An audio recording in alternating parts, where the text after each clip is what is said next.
ओम नमो भगवते वासुदेवाय। गीता का सार, श्लोक संख्या 5। हे महाबाहु अर्जुन, इनके अतिरिक्त मेरी एक अन्य पराशक्ति है जो उन जीवों से युक्त है जो इस भौतिक अपरा प्रकृति के साधनों का विदोहन कर रहे हैं। तात्पर्य: इस श्लोक में स्पष्ट कहा गया है कि जीव परमेश्वर की परा प्रकृति है। अपरा शक्ति तो पृथ्वी, जल, अग्नि, वायु, आकाश, मन, बुद्धि तथा अहंकार जैसे विभिन्न तत्वों के रूप में प्रकट होती है। भौतिक प्रकृति के ये दोनों रूप स्थूल तथा सूक्ष्म अपरा शक्ति के ही प्रतिफल हैं। जीव तो अपने विभिन्न कार्यों के लिए अपरा शक्ति का विदोहन करता रहता है। स्वयं परमेश्वर की पराशक्ति है और यह वही शक्ति है जिसके कारण सारा संसार कार्यशील है। इस दृश्य जगत में कार्य करने की तब तक शक्ति नहीं आती जब तक कि पराशक्ति अर्थात जीव द्वारा यह गतिशील नहीं बनाया जाता। शक्ति का नियंत्रण सदैव शक्तिमान करता है, अतः जीव सदैव भगवान द्वारा नियंत्रित होते हैं। जीवों का अपना कोई स्वतंत्र अस्तित्व नहीं है। वे कभी भी सम शक्तिमान नहीं, जैसा कि बुद्धिहीन मनुष्य सोचते हैं। श्रीमद् भागवत में जीव तथा भगवान के अंतर को इस प्रकार बताया गया है। हे परम शाश्वत, यदि ये सारे देहधारी जीव आप ही की तरह शाश्वत एवं सर्वव्यापी होते तो वे आपके नियंत्रण में न होते, किंतु यदि जीवों को आपकी सूक्ष्म शक्ति के रूप में मान लिया जाए तब तो वे सभी आपके परम नियंत्रण में आ जाते हैं। अतः वास्तविक मुक्ति तो आपकी शरण में जाना है और इस शरणागति से वे सुखी होंगे।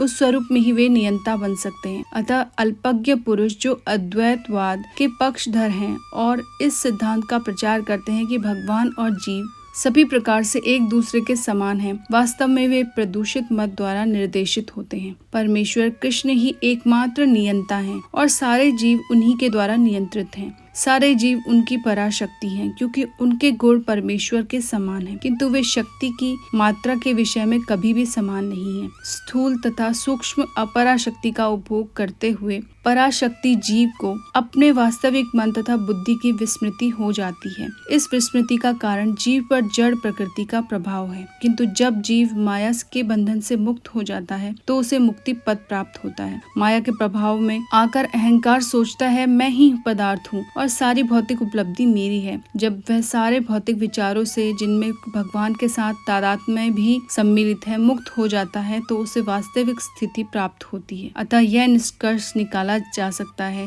कि गीता जीव को कृष्ण की अनेक शक्तियों में से एक मानती है और यह शक्ति भौतिक कल्मश से मुक्त हो जाती है तो यह पूर्णतया कृष्ण भावना भावित या बंधन मुक्त हो जाती है। श्लोक संख्या 6। सारे प्राणियों का उद्गम इन दोनों शक्तियों में है। इस जगत में जो कुछ भी भौतिक तथा आध्यात्मिक है उसकी उत्पत्ति तथा प्रलय मुझे ही जानो।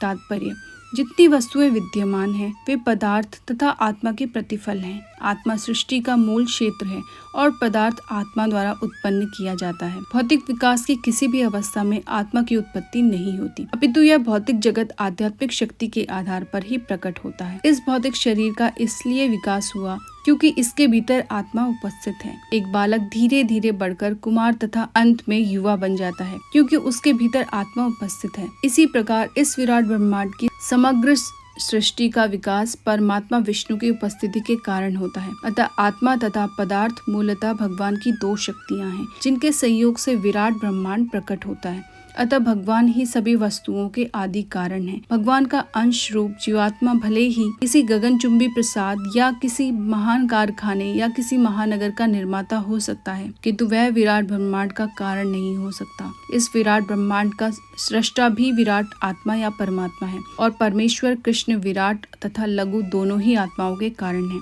अतः वे समस्त कारणों के कारण हैं। इसकी पुष्टि कठोपनिषद में हुई है। नित्यो नित्यानाम चेतन श्वेतनानाम। श्लोक संख्या 7। हे धनंजय, मुझसे श्रेष्ठ कोई सत्य नहीं है। जिस प्रकार मोती धागे में गुथे रहते हैं उसी प्रकार सब कुछ मुझ पर ही आश्रित है। तात्पर्य: परम सत्य साकार है या निराकार, इस पर सामान्य विवाद चलता है। जहाँ तक भगवत गीता का प्रश्न है, परम सत्य तो श्री भगवान श्री कृष्ण है और इसकी पुष्टि पद पद पर होती है। इस श्लोक में विशेष रूप से बल है कि परम सत्य पुरुष रूप है। इस बात की कि भगवान ही परम सत्य हैं, ब्रह्म संहिता में भी पुष्टि हुई है। ईश्वर परम कृष्ण सच्चिदानंद विग्रह परम सत्य श्री भगवान कृष्ण ही हैं, जो आदि पुरुष हैं, समस्त आनंद के आगार गोविंद हैं और वे सच्चिदानंद स्वरूप हैं। वे सब प्रमाण निर्विवाद रूप से प्रमाणित करते हैं कि परम सत्य परम पुरुष है, जो समस्त कारणों का कारण है। फिर भी निरीश्वरवादी श्वेताश्वतर उपनिषद में उपलब्ध वैदिक मंत्र के आधार पर तर्क करते हैं। भौतिक जगत में ब्रह्मांड के आदि जीव ब्रह्मा को देवताओं, मनुष्य तथा निम्न प्राणियों में सर्वश्रेष्ठ माना जाता है, किंतु ब्रह्मा के परे एक इंद्रियातीत ब्रह्म है, जिसका कोई भौतिक स्वरूप नहीं होता और जो समस्त भौतिक क्लमशः से रहित होता है। जो व्यक्ति उसे जान लेता है वह भी दिव्य बन जाता है, किंतु जो उसे नहीं जान पाते वे सांसारिक दुखों को भोगते रहते हैं। निर्विशेषवादी अरूपम शब्द पर विशेष बल देते हैं, किंतु यह अरूपम शब्द निराकार नहीं है, यह दिव्य सच्चिदानंद स्वरूप का सूचक है, जैसा कि ब्रह्म संहिता में वर्णित है और ऊपर उद्धृत है। श्वेताश्वर उपनिषद के अन्य श्लोकों में भी इसकी पुष्टि होती है। मैं उन भगवान को जानता हूँ जो अंधकार की समस्त भौतिक अनुभूतियों से परे हैं। उनको जानने वाला ही जन्म तथा मृत्यु के बंधन का उल्लंघन कर सकता है। उस परम पुरुष के इस ज्ञान के अतिरिक्त मोक्ष का कोई अन्य साधन नहीं है। उन परम पुरुष से बढ़कर कोई सत्य नहीं, क्योंकि वे श्रेष्ठतम हैं। वे सूक्ष्म से भी सूक्ष्मतर हैं और महान से भी महानतर हैं। वे मुख वृक्ष के समान स्थित हैं और दिव्य आकाश को प्रकाशित करते हैं। जिस प्रकार वृक्ष अपनी जड़ें फैलाता है, वे भी अपनी विस्तृत शक्तियों का प्रसार करते हैं। इन श्लोकों से निष्कर्ष निकलता है कि परम सत्य ही श्री भगवान हैं, जो अपनी विविध परा अपरा शक्तियों के द्वारा सर्वव्यापी हैं।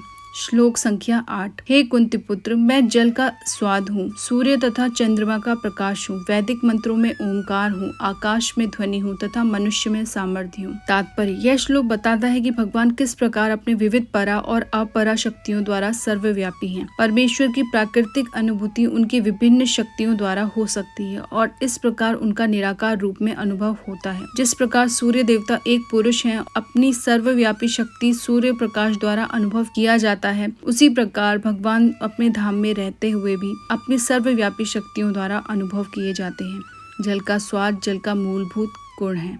कोई भी व्यक्ति समुद्र का जल नहीं पीना चाहता, क्योंकि उसमें शुद्ध जल के स्वाद के साथ साथ नमक मिला रहता है। जल के प्रति आकर्षण का कारण स्वाद की शुद्धि है और यह शुद्ध स्वाद भगवान की शक्तियों में से एक है। निर्विशेषवादी व्यक्ति जल में भगवान की उपस्थिति जल के स्वाद के कारण अनुभव करता है और सगुणवादी भगवान का गुणगान करता है, क्योंकि वे प्यास बुझाने के लिए सुस्वादु जल प्रदान करते हैं। परमेश्वर को अनुभव करने की यह विधि है। व्यवहारत सगुणवाद तथा निर्विशेषवादी में कोई मतभेद नहीं है। जो ईश्वर को जानता है वह यह भी जानता है कि प्रत्येक वस्तु में एक साथ सगुण बोध तथा निर्गुण बोध निहित होता है और इनमें कोई विरोध नहीं है। अतः भगवान चैतन्य ने अपना शुद्ध सिद्धांत प्रतिपादित किया, जो अचिंत्य भेदाभेद तत्व कहलाता है। सूर्य तथा चंद्रमा का प्रकाश भी मूलतः ब्रह्म ज्योति से निकलता है, जो भगवान का निर्विशेष प्रकाश है।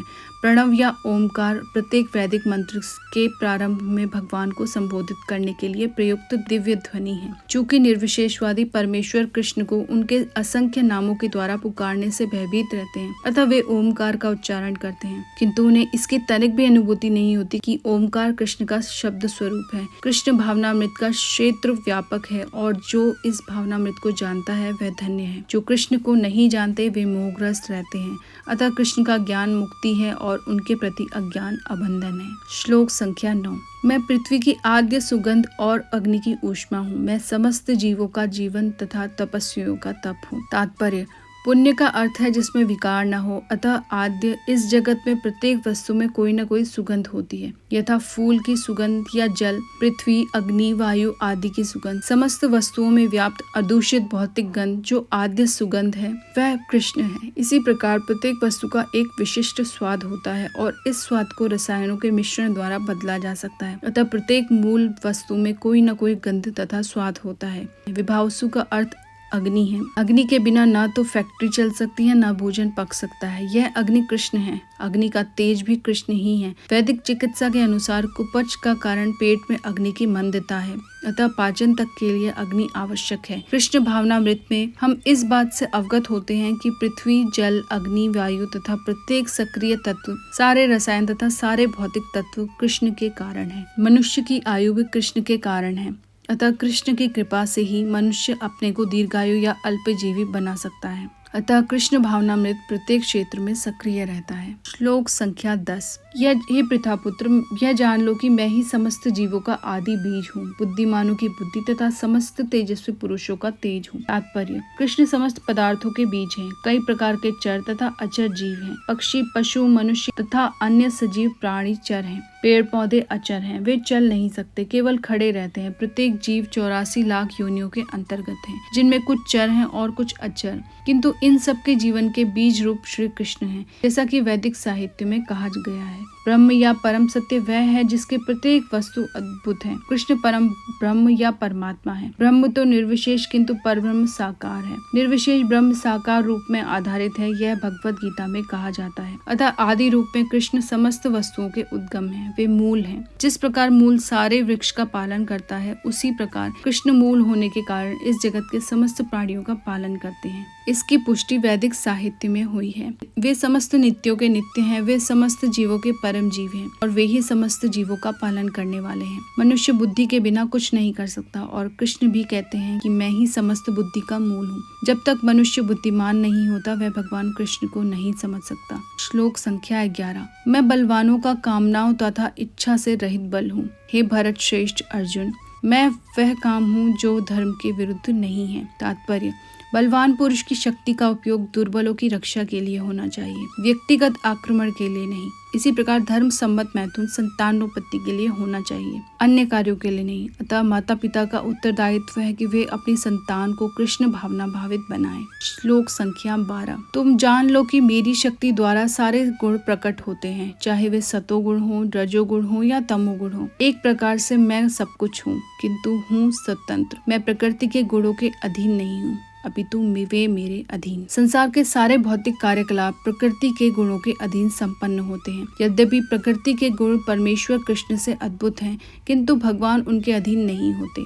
उदाहरण, राज्य के नियमानुसार कोई दंडित हो सकता है, किंतु नियम बनाने वाला राजा उस नियम के अधीन नहीं होता। इसी प्रकार प्रकृति के सभी गुण सतो, रजो तथा तमोगुण भगवान कृष्ण से उद्भूत हैं, किंतु कृष्ण प्रकृति के अधीन नहीं है, इसलिए वे निर्गुण हैं। इसका तात्पर्य है कि सभी गुण उनसे उद्भूत हैं, किंतु ये उन्हें प्रभावित नहीं करते। यह भगवान का विशेष लक्षण है।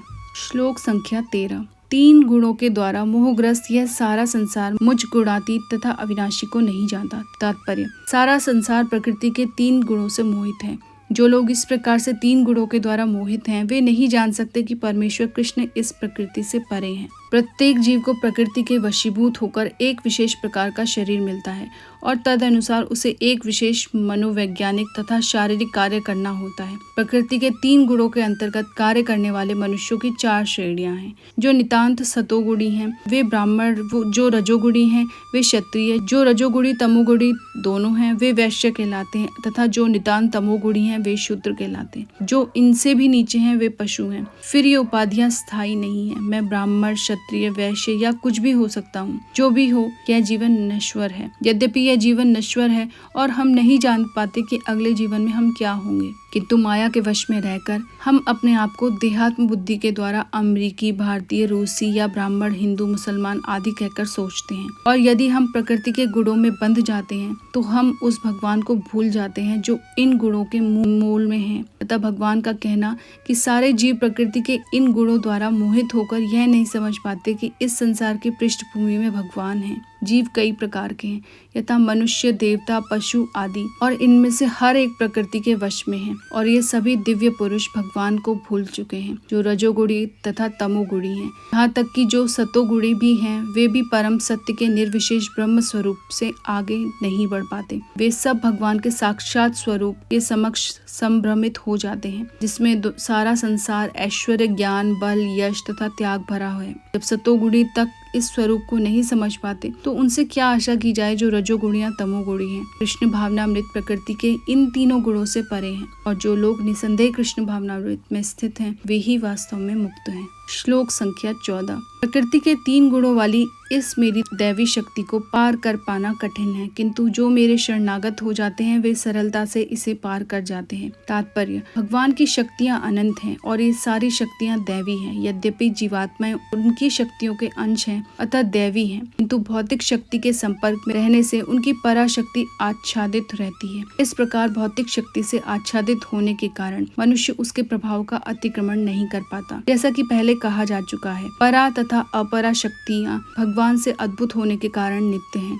जीव भगवान की पराशक्ति से संबंधित होते हैं, किंतु अपराशक्ति अर्थात पदार्थ के द्वारा दूषित होने से उनका मोह भी नित्य होता है। अतः बद्ध जीवी नित्य बद्ध है, कोई भी उसके बद्ध होने की तिथि को नहीं बता सकता। फलस्वरूप प्रकृति के चंगुल से उसका छूट पाना अत्यंत कठिन है, भले ही प्रकृति अपराशक्ति क्यों न हो, क्योंकि भौतिक शक्ति परमेच्छा द्वारा संचालित होती है, जिसे लांग पाना जीव के लिए कठिन है। यहाँ पर अपरा भौतिक प्रकृति को दैवी प्रकृति कहा गया है, क्योंकि इसका संबंध दैवी है तथा इसका चालन दैवी इच्छा से होता है। दैवी इच्छा से संचालित होने के कारण भौतिक प्रकृति अपरा होते ही दृश्य जगत के निर्माण तथा विनाश में महत्वपूर्ण भूमिका निभाती है। वेदों में इसकी पुष्टि इस प्रकार हुई है: यद्यपि माया मिथ्या या नश्वर है, किंतु माया की पृष्ठभूमि में परम जादूगर भगवान है, जो परम नियंता महेश्वर है।